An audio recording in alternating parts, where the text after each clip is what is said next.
پانچواں باب عمال کی کتاب، اس کا 5واں باب اور اس کی 15 آیت۔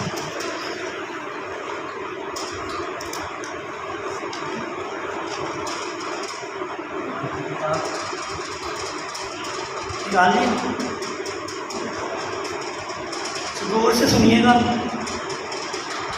یہاں تک کہ لوگ بیماروں کو سڑکوں پر لا لا کر اور چارپائیوں اور کٹولوں پر لٹا دیتے تھے، تاکہ جب پطرس آئے تو اس کا سایہ ہی ان میں سے کسی پر پڑ جائے۔ کلام مقدس کے پڑھے اور اس میں جانے پر خدا کی برکت ہو۔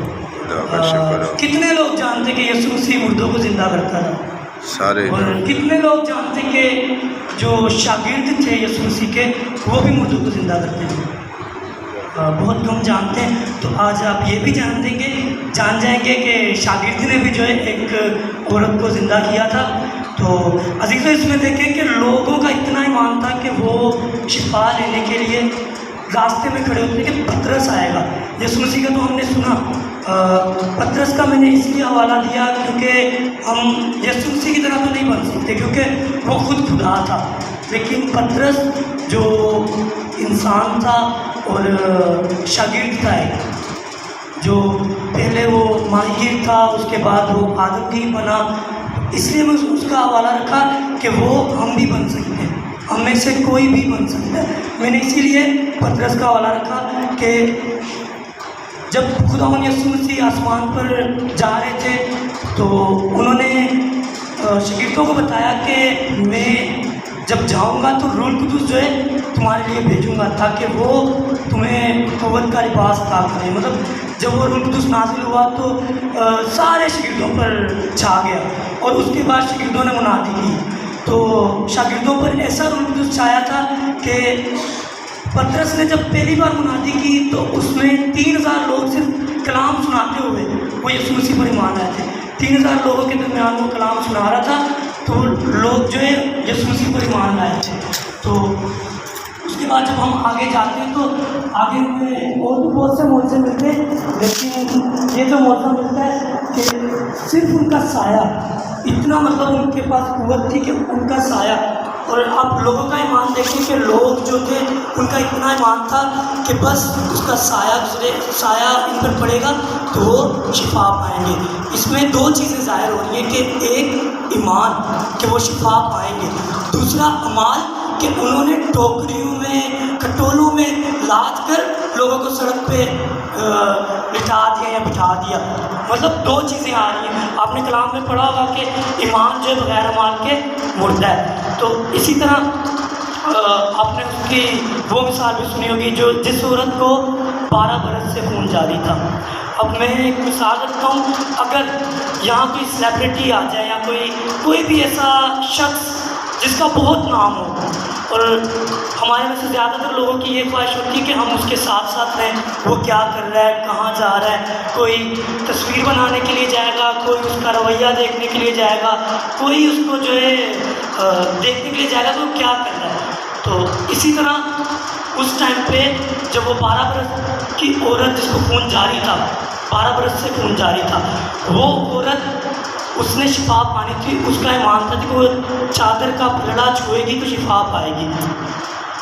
بہت بھیڑ تھی اس وقت۔ آپ اگر اس وقت کے لحاظ سے لگائیں تو کوئی اگر ایسا شخص آ جاتا ہے تو کسی عورت کا اس بھیڑ میں جانا آپ خود سوچیں کہ کتنا مشکل ہوتا ہے، کتنا مشکل ہوتا ہے۔ تو اس عورت کا یہ ایمان تھا کہ وہ چادر کا پلڑا چھوئے گی تو شفا پائے گی، اور اتنی بھیڑ تھی کہ یسوع مسیح کو کوئی بھی ہاتھ لگائے تو وہ پتہ نہیں چلتا، مطلب اتنی بھیڑ میں پتہ نہیں چلتا، کوئی بھی کسی کو بھی ہاتھ لگا دے۔ انسان ہی اگر جھنڈ میں گھوم رہا ہو تو اس کو بھی پتہ نہیں چلتا مجھے کس نے چھوا، کس نے ہاتھ لگایا، لیکن یہاں پر اس عورت کا اتنا پختہ ایمان تھا کہ وہ اتنی بھیڑ میں یسوع مسیح کے پاس گئی اور اس نے اس کی چادر کا پلڑا چھوا۔ تو اس میں کیا ہوا کہ یسوع مسیح کو پتہ چلا کہ میرے اندر سے قوت نکلی ہے، میرے اندر سے قوت نکلی ہے۔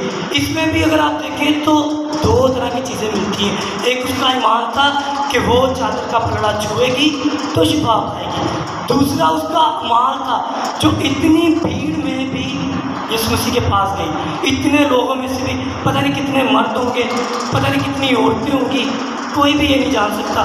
اگر یہاں ایسا ہوتا ہے تو اتنی دھکا دھکی ہوتی ہے کہ بعض اوقات لڑائی ہو جاتی ہے، لیکن اس نے اس بھیڑ کا ڈر نہیں کیا، اس بھیڑ کا خوف نہیں رکھا، حالانکہ اس کو خون جاری تھا تو وہ بیمار تھی، اس کو اگر کسی کا ہاتھ لگ جائے یا کچھ بھی ہو جائے تو اس کے لیے اور مصیبت بن سکتی تھی، لیکن اس کا کیا ایمان تھا کہ وہ شفا پائے گی، تو وہ اپنا ایمان لے کر عمال کے ساتھ چلی۔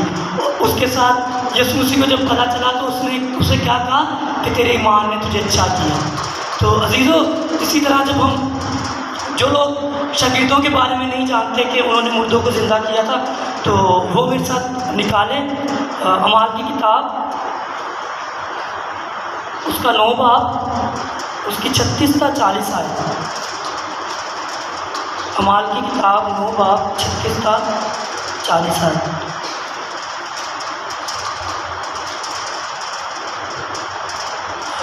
لکھا ہے کہ اور یافا میں ایک شاگرد تھی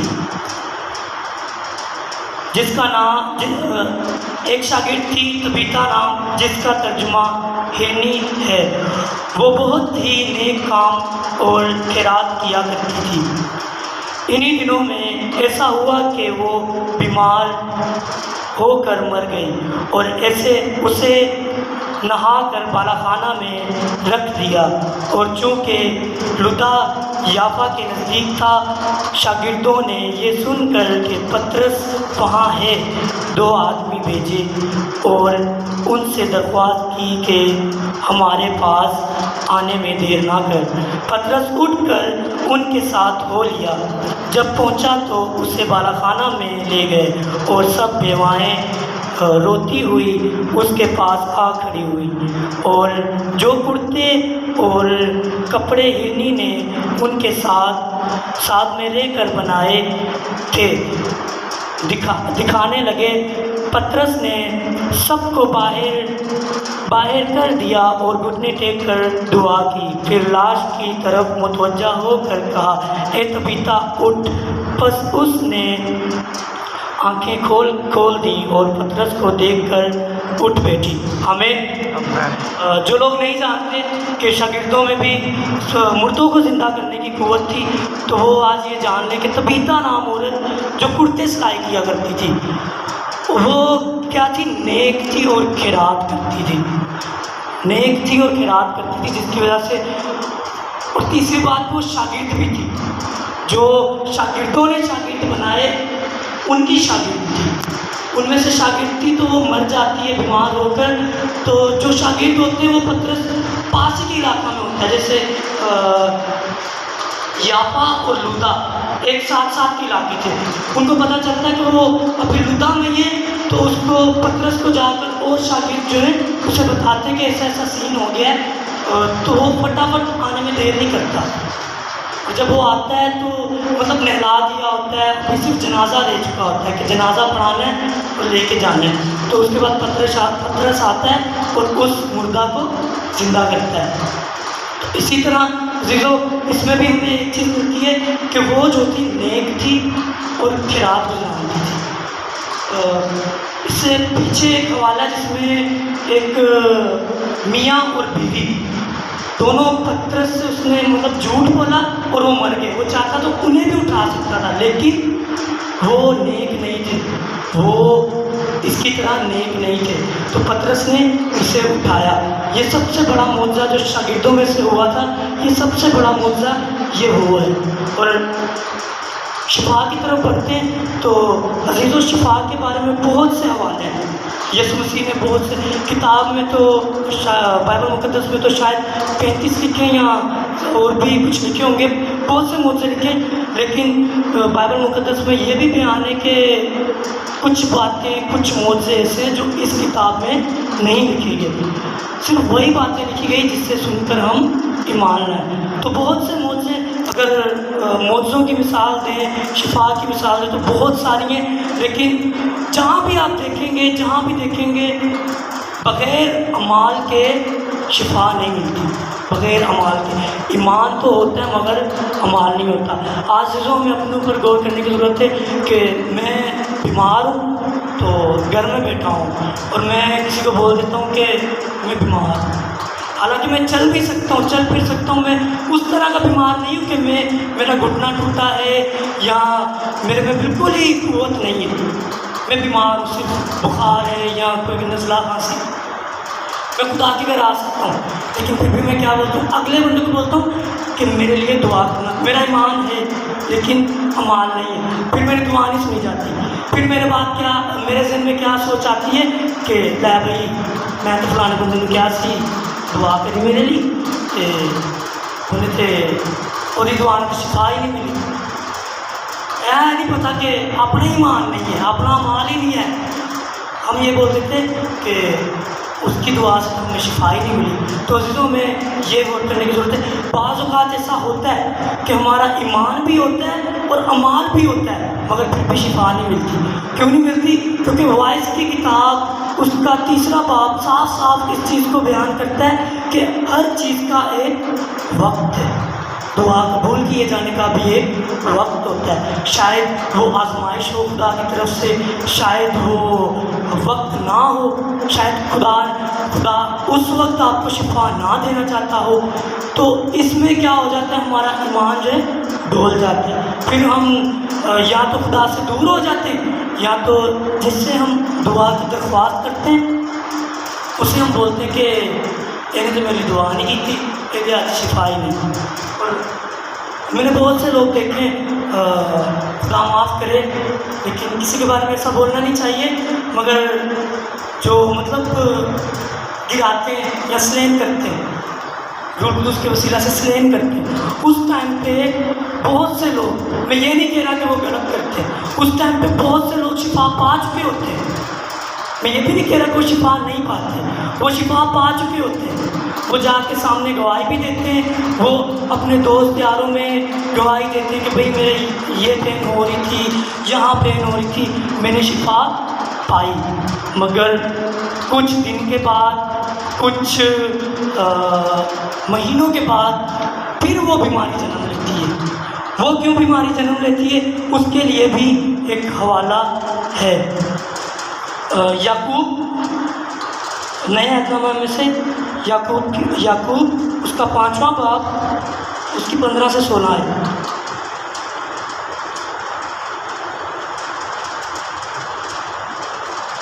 جو دعا ایمان کے ساتھ ہوگی اس کے باعث بیمار بچ جائے گا اور خداوند اسے اٹھا کھڑا کرے گا، اور اگر اس نے گناہ کیے ہوں تو ان کی بھی معافی ہو جائے گی۔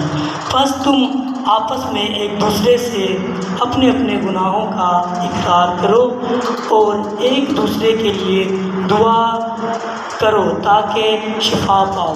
راست باز کی دعا کے اثر سے بہت کچھ ہو سکتا ہے۔ ہمیں اس میں لکھا ہے کہ ایمان کے ساتھ اگر دعا کرو تو جب آپ شفا پاؤ گے، آپ کے جو پرانے گناہ ہیں وہ سارے مٹ جائیں گے۔ اب جو میں نے آپ کے سامنے بات رکھی کہ لوگ شفا پا جاتے ہیں، وہ اقرار بھی کرتے ہیں اس چیز کا کہ میں نے شفا پائی ہے، وہ اقرار بھی کرتے ہیں، مگر وہ پھر بیمار ہوتے ہیں، بیماری پھر ان پہ حملہ کرتی ہے۔ کیوں کرتی ہے؟ کیونکہ یسوع مسیح نے جب لوگوں میں کلام سکھا رہا تھا تو وہاں صاف صاف بیان کیا تھا، جب ایک بدرو نکلتی ہے تو بعد میں پورا لشکر لے کے آتی ہے۔ جب وہ زمین دیکھتی ہے خالی ہے، بنجر ہے، تو اس میں پھر سے بسیرا کرتی ہے۔ تو یہی چیز ہے، گناہ ہمارے سارے مٹ جاتے ہیں۔ اگر میں نے اس وقت شفا پائی تو گناہ میرے سارے مٹ جائیں گے، لیکن پھر اگر بیمار ہوتا ہوں تو پھر بھی میرے اس میں یہی ہوتا ہے کہ میں تو پادری کو دعا کرائی سی تو میں 2 دن میں ٹھیک ہو گیا، تیسرے دن پھر میں بیمار ہو گیا۔ بیمار کیوں ہو گیا نہیں پتا۔ یہی چیز ہے کہ ہمارے جو گناہ ہیں وہ پھر سے پیدا ہو جاتے ہیں۔ کیوں؟ کیونکہ ہم ایمان رکھتے ہیں، عمل بھی کرتے ہیں، دعا کراتے ہیں، شفا بھی پاتے ہیں، لیکن جو ہماری زندگی ہوتی ہے وہ تو گناہ میں ہی ہے۔ ہم نے اگر میں ابھی بیمار ہوں تو میرا ایمان بھی ہے اور عمال بھی ہے. کیوں؟ ایمان میرا یہ ہے کہ میں خدا کے گھر جاؤں گا، شفا پاؤں گا. عمل میرا کیا ہے کہ میں اپنے گھر سے چل کے یہاں آیا خدا کے گھر کہ میں شفا پاؤں گا، میں شفا پا بھی لوں گا. لیکن دعا کے بعد میری زندگی کیا ہے؟ عبادت کے بعد میں کیا کرتا ہوں؟ میری ڈیلی روٹین کیا ہے؟ شفا پا کے بھی جو پہلے میں گالا کاٹ رہا پھر اس بعد میں شفا پائی ہے، پھر میں بعد جو پھر جا کے گالا کٹا پھر میں بیمار ہونا ہی واپس. کیوں؟ کیونکہ میں خدا نے ناخوش کیتا ہے. اسی لیے عزیزو ہمیں یہ غور کرنے کی ضرورت ہے کہ جب ہمارا ایمان ڈاواڈول ہوتا ہے تو زیادہ تر وجہ یہی ہوتی ہے کہ میری دعا سنی نہیں جا رہی اور میں نے دعا کرائی ہے، بس وقتی شفا مل گئی اور بعد پھر میں بیمار ہو گیا. زیادہ تر ہماری جو وہ ہوتی ہیں ایمان کو ڈاواڈول کرنے والی وہ یہ چیزیں ہوتی ہیں. اسی لیے عزیزو کلام ہمیں ہر طرح سے اور ہر جگہ پہ یہی چیزیں بیان کرتا ہے. اگر حوالے دینے پہ آئیں تو حوالے بہت سارے ہیں، لیکن ایک حوالہ صرف اس لیے کہ یہ ہمارے ایمان کے لیے، تاکہ ہمارا ایمان بڑھے اور ہم اس میں اور ترقی کرتے جائیں. تاکہ جو ہم بیمار ہیں، ہم بیمار کیوں ہیں؟ بعض اوقات ہمارے گناہوں کی سزا ہوتی ہے، بعض اوقات ہمارے پہ آزمائش ہوتی ہے، بعض اوقات شیطان کا وار ہوتا ہے، لیکن ہم ناسمجھ ہیں کیونکہ ہمیں پتہ نہیں چلتا کہ ہم بیمار کیوں ہیں. اگر میں اپنی مثال رکھوں تو زیادہ تر جب میں بیمار ہوتا ہوں تو مجھے پتہ چل جاتا ہے کہ میں کس وجہ سے بیمار ہوں. اسی طرح عزیزو ہمیں آنکھیں کھولنے کی ضرورت ہے تاکہ ہمیں پتہ چلے کہ میں بیمار ہوں تو شاید خدا مجھ سے خوش نہیں ہے. اگر میں خدا کی راہ پر چل رہا ہوں شاید وہ شیطان کا وار ہے، شاید وہ مجھے روکنا چاہتا ہے، شاید کہ خدا کی کوئی آزمائش ہے، یا شاید وہ دعا سننے جانے کا کوئی وقت نہیں ہے، اس لیے میں اب تک بیمار ہوں. تو عزیزو ہمیں تیار ہونے کی ضرورت ہے کہ ہم نے اپنے ایمان کے ساتھ ساتھ اعمال کو بھی اچھا کرنا ہے. جہاں بھی آپ نے دیکھا ہوگا شفا کا معجزہ چاہے یسوع مسیح نے کیا ہو چاہے شاگردوں نے کیا ہو، جس پر بھی معجزہ کیا ہے اعمال اور ایمان دونوں ساتھ ہیں. اگر آپ وہ مفلوج کی مثال لیتے ہیں تو اس کو جو چارپائی پر اٹھا کر اس کے دوست لائے تھے تو وہ بھی ان کا ایمان اور ان کا اعمال تھا. وہ شخص چل نہیں سکتا تھا لیکن اس کے دوست کا ایمان تھا. تو اسی میں یہی یعقوب کی کتاب میں لکھا ہوا ہے کہ ایک دوسرے کے سامنے اپنے گناہوں کا اقرار کرو تاکہ آپس میں مل کر دعا کر سکو. مطلب اس کی بیماری کے لیے، اس کے گناہوں کے لیے دعا کر سکو تاکہ وہ شفا پائے. اور آج ہمیں اپنے اوپر غور کرنے کی ضرورت ہے. اگر میں اپنی مثال رکھوں نا، میں کسی کو گناہ نہیں بتاؤں گا اپنے. کیوں؟ کیونکہ عادل کو پتہ چل جائے گا کہ میں نے یہ گناہ کیا. اگر میں گناہ بتاؤں گا تو شہزاد بھائی کو پتہ چل جائے گا کہ میں گناہ گار ہوں، یہ گناہ کیا. ہم چھپاتے ہیں تو اس لیے پھر ہمارے لیے دعا بھی نہیں ہوتی. ٹھیک ہے کہ ایک راست باز کی دعا سب کچھ کر سکتی ہے. ایک راست باز کی دعا، شاید کہ میں راست باز نہیں ہوں، اگر میں نے گناہ کیا ہے، میں بیمار ہوں، میں شفا نہیں پا رہا، شاید میں راست باز نہیں ہوں. شاید عادل بھائی راست باز ہو، شاید کہ شہزاد بھائی راست باز ہو، کوئی بھی. اگر میں گناہوں کا ان کے سامنے اقرار کروں گا، ان کو بتاؤں گا کہ بھائی میری زندگی میں یہ گناہ چل رہے ہیں، تو وہ میرے لیے دعا کریں گے. وہ بھی میرے لیے دعا کریں گے، میں بھی دعا کروں گا. جو کام مجھ سے نہیں ہو رہا ان کی شفایت کے وسیلہ سے ہوگا. وہی مثال آئے گی جو اس کے دوستوں نے چارپائی اٹھا کر یسوع مسیح کے پاس لے کے گئے. وہی مثال آئے گی کہ دوستوں کے ایمان کے وسیلہ سے شفا پائی. تو عزیزو ہمیں اگر ہماری زندگی میں کوئی گناہ ہے، گناہ کی وجہ سے اگر ہم بیمار ہوتے ہیں تو ہمیں دیری کرنے کی ضرورت نہیں ہے. میں اپنی مثال دیتا ہوں. پہلے تو جو میں نے ساری مثالیں دی تھی اپنی حقیقت بتاتا ہوں کہ جب بھی میرے ساتھ کوئی بھی گناہ ہوتا ہے یا کوئی بھی ایسی کوئی چیز ہو جائے تو وہ میں یہاں عادل بھائی یا آصف بھائی کو میں ضرور بتاتا ہوں. کیوں؟ کیونکہ وہ میرے لیے دعا کر سکتے ہیں. جب میں گناہ گار ہوں گا تو خدا تو پہلے سے میرے سے ناراض ہو، کیونکہ میں گناہ گار ہو چکا، میں نے خدا سے وہ محبت چھوڑ دی. تو اسی لیے ایک دوسرے کو گناہ شیئر کرنے کا یہ مقصد ہے کہ وہ میرے لیے شفاعت کر سکے تاکہ ایک بار پھر بحالی ہو سکے۔ اور صاف صاف بیان ہے کہ بیمار بچ جائے گا۔ اگر بیماروں کے لیے ہم شفاعت کرتے تو یقیناً ہمارے ایمان کے وسیلہ سے وہ بیمار بچ جاتے ہیں۔ اور اگر ہم بیمار ہوتے ہیں تو ہمیں عزیزوں غور کرنے کی ضرورت ہے کہ کس وجہ سے بیمار ہے۔ بہت سی بیماریاں آتی ہیں، ایسی ایسی بیماریاں آتی ہیں جس کا بیان بھی نہیں کیا جا سکتا، لیکن ہمارے ایمان اور اعمال دونوں اگر ہمارا ساتھ دیں گے تو ہم جو ہے شفا پائیں گے۔ میں نے بہت سے لوگ دیکھے ہیں کہ زندگی میں ان کی زندگی میں بہت سے گناہ چل رہے ہوتے ہیں۔ آپ کو دیکھا واقعہ ہے اپنے محلے کا ہی کہ ان کی زندگی میں بہت سے گناہ چل رہے ہوتے ہیں، وہ شفا پانے آ جاتے ہیں تو شفا نہیں پاتے ہو۔ کیوں؟ کیونکہ انہوں نے دعا بھی کی، ایمان مال کے ساتھ آئے بھی، لیکن چرچ کے بعد نکلے پھر وہی گناہ، پھر وہی گالیاں، پھر وہی حسد، پھر وہی برائی، تفرقے، یہ چیزیں ہوتی ہیں۔ تو اس لیے عزیزو ہمیں ایمان کے ساتھ اعمال درست کرنے۔ جب ہمارے اعمال درست ہوں گے، پہلی بات تو یہ کہ بیماری پاس لگے گی نہیں، اور اگر لگ بھی جاتی ہے تو ہمیں غور کرنے کی ضرورت ہے کہ کس وجہ سے بیماری لگی۔ تو عزیزو آج کا جو کلام ہے وہ یہی بیان کرتا ہے کہ ہمیں جو غور کرنے کی ضرورت ہے کہ بیماریاں کس وجہ سے آتی ہیں اور ہم پر کیوں آتی ہیں اور کیسے اس سے نکلا جا سکتا ہے۔ تو آج کا جو کلام ہے وہ میرے اور آپ سب کے لیے باعث برکت ہے۔